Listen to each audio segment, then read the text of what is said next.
Hello friends, एक बार फिर से वेलकम है आप सभी का एक न्यू वीडियो में। दोस्तों, आज की इस वीडियो में हम आपको बताएंगे कि कैसे घर बैठे आप ऑनलाइन आरटीआई लगा सकते हैं। अगर आपको किसी भी विभाग से, सरकार के किसी विभाग से कोई जानकारी लेना है तो आप बड़ी आसानी के साथ घर बैठे बैठे ऑनलाइन आरटीआई लगा सकते हैं। इस वीडियो में आपको सारा का सारा प्रोसेस बताएंगे लाइव स्टेप बाय स्टेप। चलिए स्टार्ट करते हैं इस वीडियो को। चैनल पर अगर आप पहली बार आए सब्सक्राइब कर देना, वीडियो पसंद आ जाए तो एक लाइक जरूर कर देना। दोस्तों, ऑनलाइन आरटीआई लगाने के लिए सबसे पहले तो आपको गूगल पे आना है और यहाँ पे आके आपको सर्च करना है आरटीआई ऑनलाइन। जैसे आप इतना सर्च करते हैं तो देखिए आपके सामने इस प्रकार से एक वेबसाइट निकल के आती है आरटीआई ऑनलाइन। तो आपको इस वेबसाइट पे क्लिक कर देना है और ये सारा प्रोसेस आप अपने मोबाइल फ़ोन से भी कर सकते हैं। तो आप यहाँ पर अपने मोबाइल फ़ोन से करें या फिर अपने कंप्यूटर से करें तो यहाँ पर आपको सेम प्रोसेस देखने वाला है। अगर आप मोबाइल फ़ोन से ये सारा प्रोसेस कर रहे हैं तो आप अपने मोबाइल को डेस्कटॉप साइड में कर लीजिएगा। अब जैसे आप इस पेज पे आते हैं, देखिए तो यहाँ पर आपको दो ऑप्शन मिलते हैं। पहले तो हम इसको इंग्लिश कर लेते हैं क्योंकि ये स्टार्टिंग में इंग्लिश में रहेगा। तो यहाँ पर देखो आरटीआई लगाने के लिए ना आपको दो ऑप्शन मिलते हैं। एक तो मिलता है यहाँ पर क्लिक सबमिट रिक्वेस्ट का, यहाँ पे क्लिक कर सकते हैं आप, या फिर यहाँ पर सबमिट रिक्वेस्ट का ऑप्शन है तो आप यहाँ पे क्लिक कर सकते हैं। तो हम इस पर क्लिक करते हैं। इसके बाद देखिए यहाँ पर आपको एक लंबी चौड़ी टोटल 21 लाइन की एक गाइडलाइंस बताई गई है कि आप यहाँ पर कैसे आरटीआई को लगा सकते हैं। तो आप एक एक करके पढ़ लेना इसको। हम फिलहाल इसको पढ़ लिए हैं। इसके बाद यहाँ पर इस टिक पे क्लिक करेंगे और इसके बाद यहाँ पर सबमिट वाले ऑप्शन पे क्लिक कर देंगे। इसके बाद आप इस प्रकार के इंटरफेस पर आ जाएंगे। अब यहाँ पर आप अपनी आरटीआई को इंग्लिश में लगाना चाहते हैं या फिर हिंदी में, यानी कि किस लैंग्वेज में आप अपना सही से यहाँ पर जानकारी बच सकते हैं तो वो आप सिलेक्ट कर लीजिएगा। हम फिलहाल इसको हिंदी कर लेते हैं क्योंकि अधिकांश यूजर हिंदी के होते हैं। तो यहाँ पर हमने हिंदी कर लिया इसको। आप अपने हिसाब से यहाँ पर देख लेना, ठीक है। इसके बाद देखिए सबसे पहले आपको अपना जो मंत्रालय है, विभाग है, उसको चुनना पड़ेगा। यानी कि जो आप आरटीआई लगाना चाहते हैं, ये किस विभाग को लगाना चाहते हैं। तो यहाँ पर चयन करने वाले ऑप्शन पे क्लिक करेंगे और यहाँ से आप अपना विभाग चुन लेंगे। देखिए यहाँ पर काफ़ी सारे विभाग आपको देखने को मिल जाएंगे।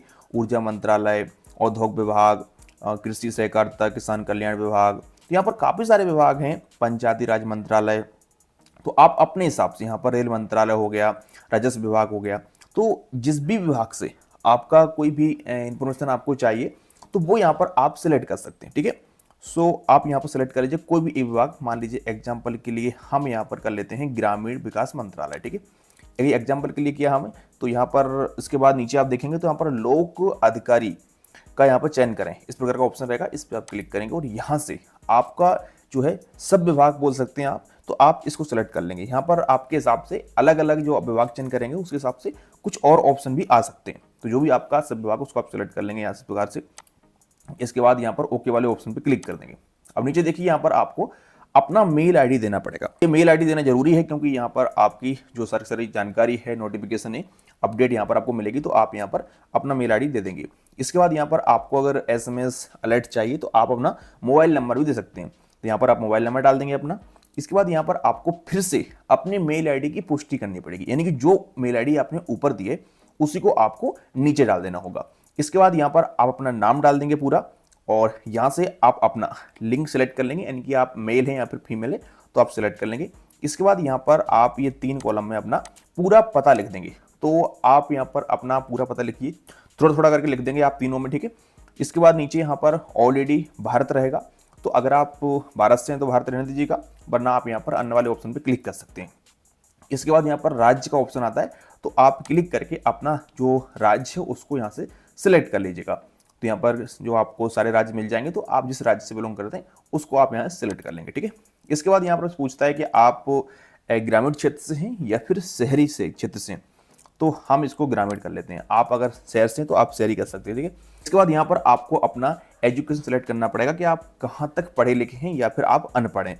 तो अगर आप पढ़े लिखे हैं तो आप इस पर क्लिक करेंगे और अगर आपने पढ़ाई लिखाई नहीं की है तो आप यहाँ पर अनपढ़ वाले ऑप्शन पे क्लिक करेंगे। तो हम फिलहाल शिक्षक पे क्लिक करते हैं। इसके बाद यहाँ पर आपसे पूछा जाएगा कि आपने कहाँ तक पढ़ाई लिखाई की है। तो यहाँ पर आपको 12वीं पास हो गया या फिर स्नातक हो गया, जो भी आप सिलेक्ट कर सकते हैं यहाँ पर, ठीक है, अपने हिसाब से। इसके बाद यहाँ पर नीचे आपको फ़ोन नंबर डालने का ऑप्शन मिलता है, तो आप यहाँ पर अपने जो फ़ोन नंबर है उसको दे देंगे। तो मोबाइल नंबर को ही आप यहाँ पर डाल सकते हैं, ठीक है। इसके बाद नीचे देखिए यहाँ पर आपको एक ऑप्शन मिलता है भारतीय नागरिक का तो ये ऑटोमेटिक रहेगा, तो आप यहाँ पर उसको रहने दीजिएगा। अगर आप विदेश से तो आप अन्य ऑप्शन पर क्लिक कर सकते हैं। इसके बाद यहाँ पर आपसे पूछता है कि क्या आप भी तक गरीबी रेखा के नीचे का है, यानी कि आपके पास गरीबी रेखा के नीचे का कोई कार्ड है क्या, राशन कार्ड वगैरह, तो आप यहाँ पर क्लिक करके और यस पे क्लिक कर सकते हैं। अगर आप यस पे क्लिक करेंगे तो फिर यहाँ पर आपसे आपका जो राशन कार्ड कब बना था, किसने जारी किया था, कब जारी हुआ था, ये सब पूछेगा और यहाँ पर आप डाल देना। अगर आप लोगों के पास राशन कार्ड वगैरह नहीं है तो आप सिंपल से यहाँ पर नहीं वाले ऑप्शन पे क्लिक कर लेना। तो अब यहाँ पर इसका मतलब क्या है भाई कि ये राशन कार्ड नहीं और हाँ करने से हमारा क्या फायदा क्या नुकसान है। देखो यहाँ पर सिंपल सा इतना सा नुकसान फायदा है कि अगर आपके पास राशन कार्ड है और आप यहाँ पर हाँ करते हैं तो यहाँ पर जो 10 रुपए का RTI शुल्क लगता है आपको पे करना पड़ेगा अभी, तो वो नहीं लगेगा अगर आपके पास राशन कार्ड होगा तो। लेकिन अगर आपके पास राशन कार्ड नहीं है तो आपका यहाँ पर 10 रुपए का पेमेंट आपको करना पड़ेगा। ठीक है, तो आप यहाँ पर अपने हिसाब से सेलेक्ट कर लेंगे। इसके बाद देखिए नीचे यहाँ पर आपको पूरा जो अपना RTI है उसके बारे में बताना पड़ेगा विस्तार से कि भाई जो हम RTI लगा रहे हैं, विभाग से जानकारी प्राप्त करना चाहते हैं, तो हमारे लिए क्या जानकारी चाहिए, पूरा पूरा डिटेल में आप यहाँ पर विस्तार से लिख देंगे। ठीक है, वो आपको ही पता होगा क्या लिखना है, तो यहाँ पर आप इस कॉलम में लिख देंगे। ठीक है, यहाँ पर आपको बताया गया है कि जो यहाँ पर आपको चिन्ह दिख रहे हैं, ये देखिए इस प्रकार से, ये इनके अंदर ही आप लिख सकते हैं, यानी कि जो यहाँ पर जो बने हुए हैं कॉलम, यहाँ पर देखिए इस प्रकार से, तो यहाँ पर इनके अंदर में आप लिखेंगे। अगर आप इन चिन्ह से या फिर इन अल्फाबेट नंबर से बाहर कुछ लिखते हैं तो फिर यहाँ पर ये सपोर्ट नहीं करेगा। ठीक है, तो आपको इस कंटेंट में लिखना है। यहाँ पर अगर आपके पास कोई सपोर्टिंग डॉक्यूमेंट है तो आप यहाँ पर उसको अपलोड कर सकते हैं चूज फाइल वाले ऑप्शन पे क्लिक करके। तो आप यहाँ पर चूज फाइल वाले ऑप्शन पे क्लिक करके उसको अपलोड कर सकते हैं। तो यहाँ पर ये कंपलसरी नहीं है, लेकिन आप देख लेना अगर आपके पास है तो कर दीजिए, वरना कोई बात नहीं। ठीक है, जिस कॉलम पे देखिए यहाँ पर स्टार लगा हुआ है रेड कलर का, इस कॉलम को भरना कंपलसरी है, तो यहाँ पर आप सब भर लेना। इसके बाद लास्ट स्टेप पर यहाँ पर आपको जो आपका कैप्चा है इसको आपको यहाँ पर वेरीफाई करना पड़ेगा। तो जो कैप्चा आपको दिख रहा है यहाँ पर देखिए G7PB32, इसी को आप यहाँ पर इस कॉलम में भर देंगे।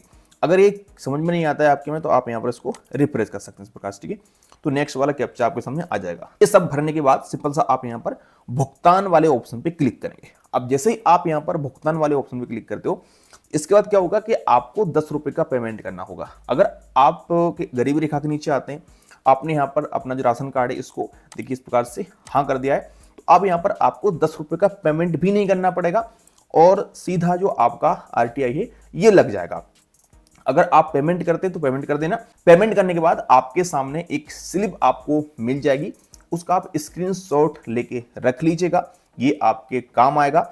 और जैसे आपके यहाँ पर RTI लगती है तो संबंधित विभाग के पास ये RTI यहाँ पर पहुंच जाएगी और आपको 30 दिन के अंदर अंदर इसका जो आपका इंफॉर्मेशन है वो आपको दिया जाएगा। ठीक है, अगर आपकी जो RTI है उसका कोई भी इंफॉर्मेशन आपको 30 दिन के अंदर नहीं मिला है, अधिक टाइम हो चुका है, तो आप यहाँ पर देखिए प्रथम अपील करें वाले ऑप्शन पे क्लिक करेंगे और यहाँ से आप जो प्रथम अपील कर सकते हैं।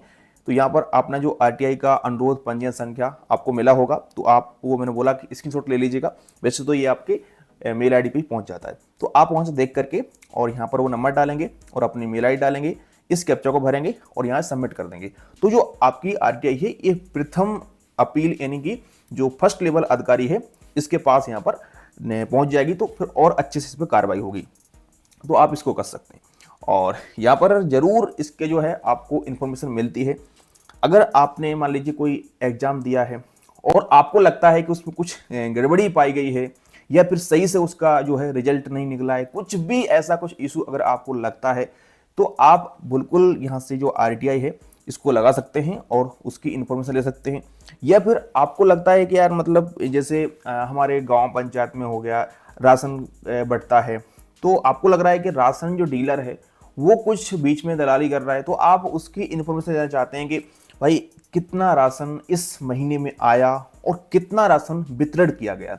ऐसी बहुत सारी जानकारी है। मान लीजिए पंचायत का आपको लगता है कुछ के भाई पंचायत में कितना पैसा आया, कितना खर्च हुआ है, कोई काम चल रहा है पंचायत का और वो पूरा हो चुका है। अब आपको डाउट हो रहा है कि नहीं उस पर यार इतना पैसा खर्च नहीं होना चाहिए था जितना किया गया है, और तो आप उसके बारे में RTI लगा सकते हैं और पूछ सकते हैं कि उस पर कितना पैसा खर्च हुआ है ऐसे बहुत सारी चीजें हैं अलग अलग। मान लीजिए आपका कुछ भी अगर इशू है तो आप यहाँ पर आरटीआई लगा सकते हैं और जो है गवर्नमेंट से उसकी जानकारी प्राप्त कर सकते हैं। लेकिन ध्यान देना, यहाँ पर अगर आप किसी की पर्सनल जानकारी पूछना चाहते हैं तो उस केस में क्या होगा, आपकी जो आरटीआई है उसको रिजेक्ट कर दिया जाएगा।